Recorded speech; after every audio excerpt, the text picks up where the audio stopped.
Hello folks. So in this video I wanted to tell you about two challenges that I thought about today. Very basic challenges. In the recent decade or so, or maybe even in the past, I don't know. But in the recent decade, there have been multiple challenges online, trending challenges like ice bucket challenge, where you immerse yourself in ice cubes or very cold water, or you put ice cubes, a bucket of ice cubes on you just like that, or a very cold water, freezing water on you, a bucket of it. And there are other challenges like book reading challenges and whatnot. In this video, I wanted to talk about two challenges, mostly relating to water. So one is the water challenge itself. The name itself says water challenge. So become a water challenger by finishing this challenge. So the basic challenge is this: just drink, say a minimum amount of water every day, which is I think it's usually 2 liters for an average person, but it depends on multiple things, on multiple factors. It depends on your age, your gender, how much you move, your activity levels, right? I think these are all some factors and whatnot. So, but yeah, I think if you, and then the temperature, let's say if it's really hot or if it's really cold or if it's a normal day, simple temperature and whatnot. So these are some of the factors to look at, and basically just drink plain water. So that's the challenge. There are variants. I can give you some variants. For example, it doesn't have to be plain water. You can actually mix up, you can actually drink some juices. For example, mix lemon liquid, lemon basically, either lemon powder, which you get outside, I guess, lemon juice powders, sachets or whatever, or I would say go for the natural lemon properly, so that you don't go for some packaged juices and whatnot. So basically keep it healthy. So that's the variant. I would ideally expect people to follow the healthy variant, which is take plain water, and or else take water with something natural, which is, say, if it's a fruit, then natural fruit, not some some syrup that you get from outside, say some syrup to actually make juices and whatnot, or some powders, right, to make juices. For example, apple juice, lemon juice, or whatever, right? Or getting packaged juices from outside, right? I wouldn't recommend it. So I don't think it's healthy. So they have preservatives and sometimes added chemicals, added sugar and whatnot. And chemicals as in bad chemicals, not good chemicals. Bad as in usually synthetic chemicals, and not good for your health. So if it's a good chemical, it would be mostly natural, and something, or at least even if it's synthetic, something good for your health, right? So you can basically mix up water with fruits. You can actually infuse fruits, infuse fruit, the taste of the fruit into your water. There are bottles that provide you with infusers, so you can just put some fruits in it, and it will just, the flavor of the fruit will mix up with water, and the water will taste tasty, with some natural sugars. So you can actually drink water easily like that, more water easily like that. So that is one variant. So you can, instead of having plain pure water, you can mix up fruits or even vegetables, or a mix of those. So vegetables, for example, mint, leafy vegetables, mint and whatnot. What else? So another variant is basically as simple as just carry a water bottle, and you don't have to drink minimum amount of water every day, but carry a water bottle, and carry a water bottle all the times, at all times, except when you are, say, going to the loo, using the loo, or when you are going to bathe, shower, right? Except in cases where you can't hold a water bottle, always hold a water bottle or keep it as close as possible, within say a meter or two, as close as possible, right? And or else always hold it, right? It can be a small water bottle, big water bottle. You don't even have to drink water from it. You just keep the water bottle. So it's kind of like the variant can be called as water bottle challenge. Hold the water bottle challenge, or carry the water bottle challenge, almost for the whole day and for multiple days. So this is another variant which is like a harder variant, not an easier variant, which is do this challenge for like multiple days. So the duration of the challenge, you can take any variant and then do the challenge for like multiple days and for more duration or for the whole day, every day. So for example, if it's holding the water bottle challenge, like just carrying the water bottle challenge, then do it for the whole day, unless you're sleeping or not. And even if you're sleeping, keep it close by to some extent, and just do it for multiple days as much as possible, and make it harder.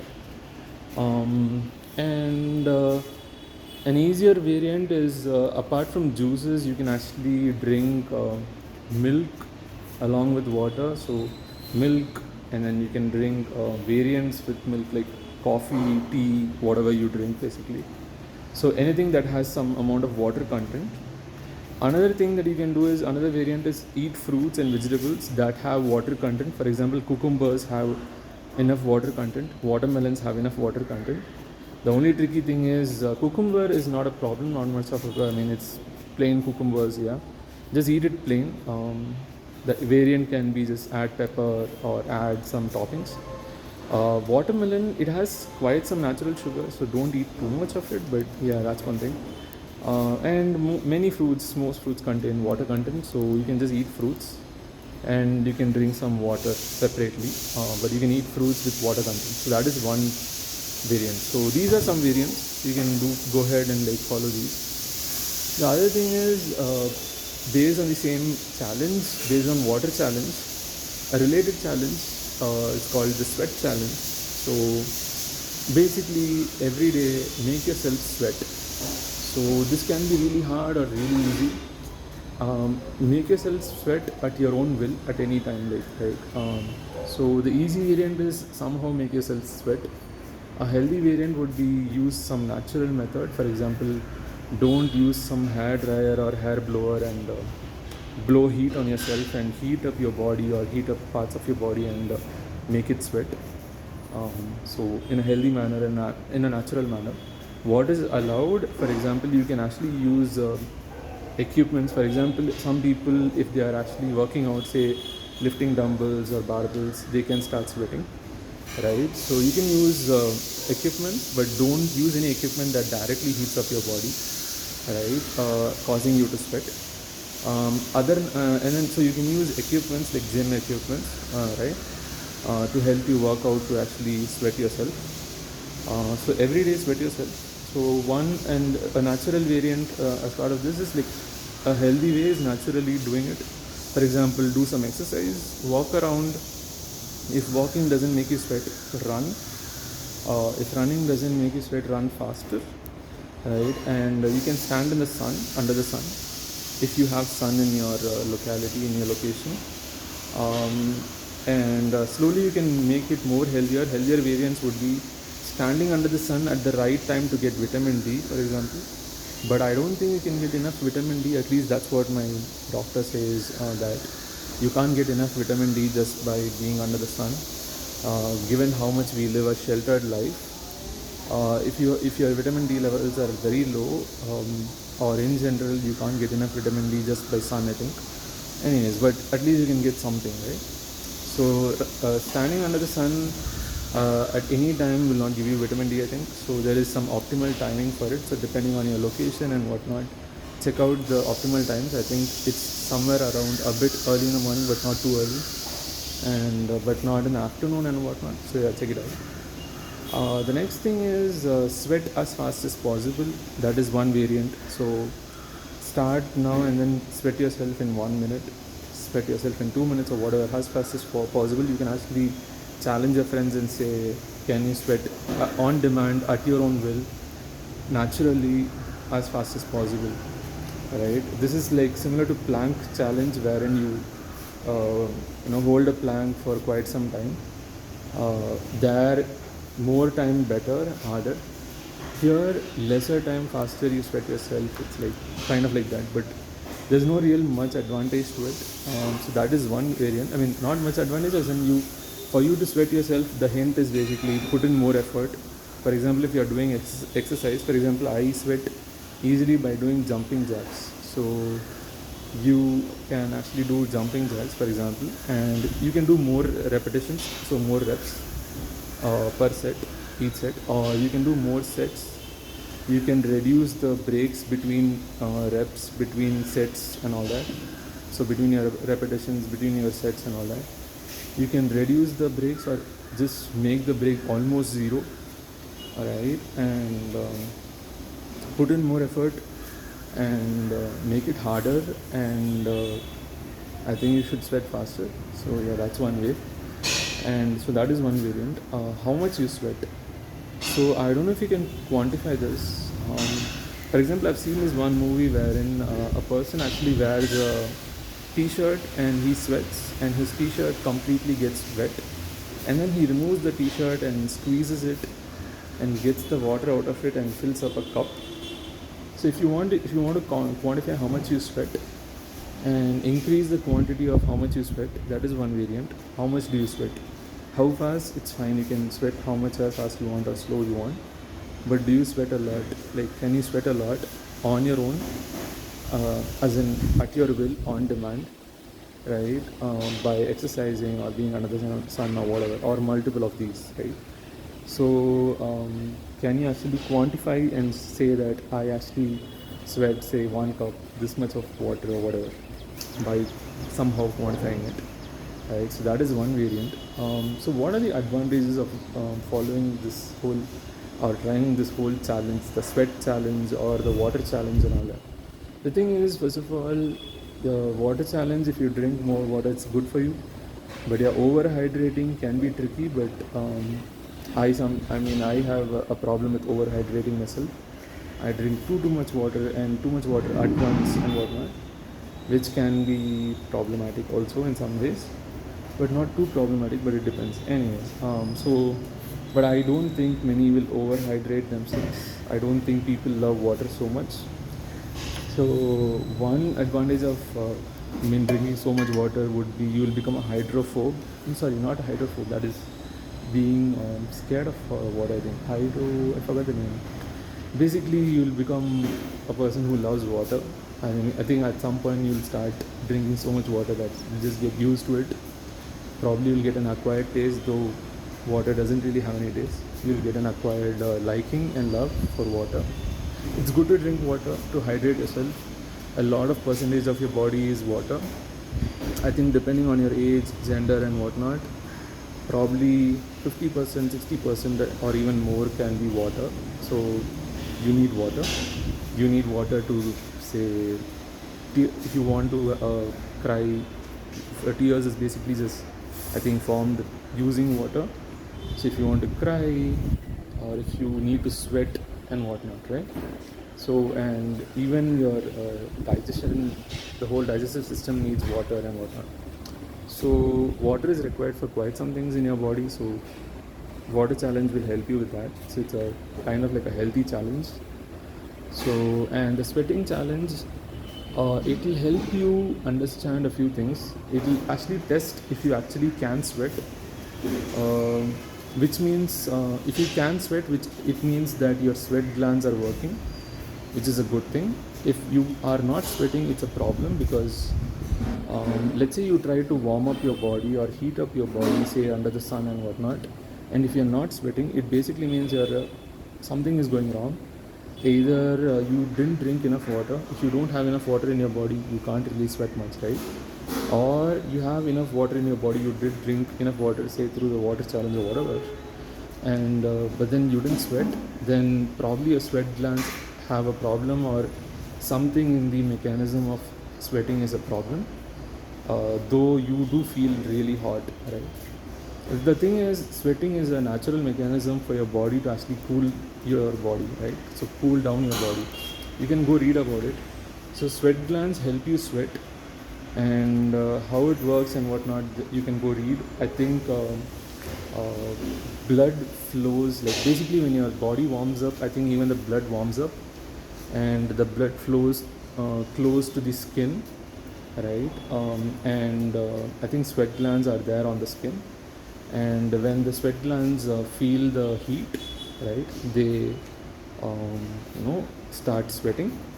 And because the environment is hot or whatever, or the body is hot, the sweat, basically the water or the sweat which has water and some stuff, say like your salt, the salt in your body, the electrolytes in your body, so the sweat will evaporate, and when it evaporates, it will cool your body. So when it cools down your body, yeah, this. But there is also this thing: if you actually are this rate at which you are cooling down your body versus the rate at which you're warming up your body. If the rate at which you're warming up your body is too high compared to the rate at which you're cooling down your body, it can be problematic, I think. At least logically, if I think about it, that's a problem, I think. So because you're cooling down very slowly, but then you're warming up really fast, so then at the end your body will still be warm. So don't end up actually getting a heat stroke of sorts, but just ensure that you're heating up or warming up your body just enough and not too much. So be careful about heat strokes and whatnot. And but yeah, this will help you test if your sweat glands are working, if you're drinking enough water, if your body has enough water to sweat and whatnot, and your sweating mechanism is working. I don't know what and all can cause the sweating mechanism to go wrong. Like, are there any other chemicals, genes, um, any other processes, chemical or biological processes in the body that can actually affect how the whole sweating mechanism works, right? So not just the sweat glands, but there can be multiple things. So yeah, I mean, if you can sweat, that's a great thing. And if you can actually, the other good thing about sweating challenge is, like, sweat challenge is, if you're sweating, you know that you can sweat and your sweating mechanism is all working fine and you're drinking enough water, right? And most probably to sweat, you will use one of these, assuming you're trying to sweat in a healthy manner. So you will probably move, say exercise, so these are good things, or you'll stand under the sun, which is a good thing, right? And one variant of the sweat challenge is, don't stand under the sun, be in a normal room temperature environment, or even better as in even harder. So if you are in a normal temperature environment, you have to actually do some movement, probably run around or whatever, to actually sweat. And if you are in actually an air conditioned environment where it's really cold, or let's say you are in a location where it's really cold, let's say you are in a country or a city or town where it's really really cold, it's winter, it's snowing and whatnot, inside your house and outside your wherever it's really really cold and it's really really hard to sweat because it's not warm, can you actually make yourself sweat by putting in a lot of effort, right? That's one variant. So basically you have to put in more and more effort because the environment is really really cold, or freezing, and you're trying to sweat yourself.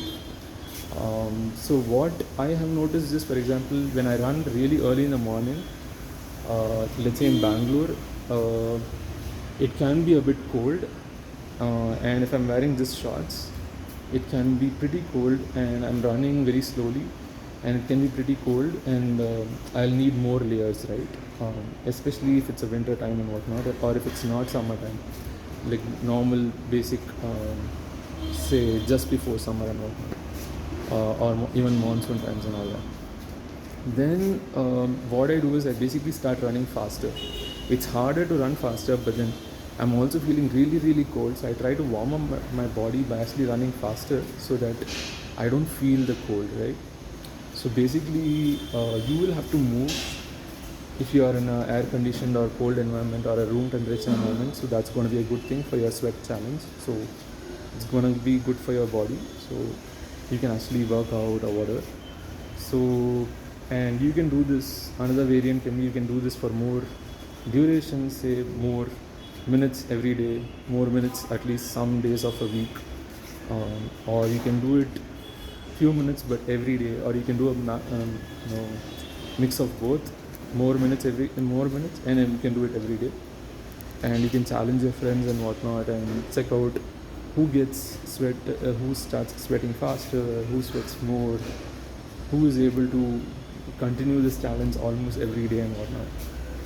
So, among all the whole ice bucket challenges and whatnot, or the different kinds of trends online, you can actually try out this kind of challenge just to be healthy. So yeah, that's all I had for this video. I'll see you in the next one. Bye.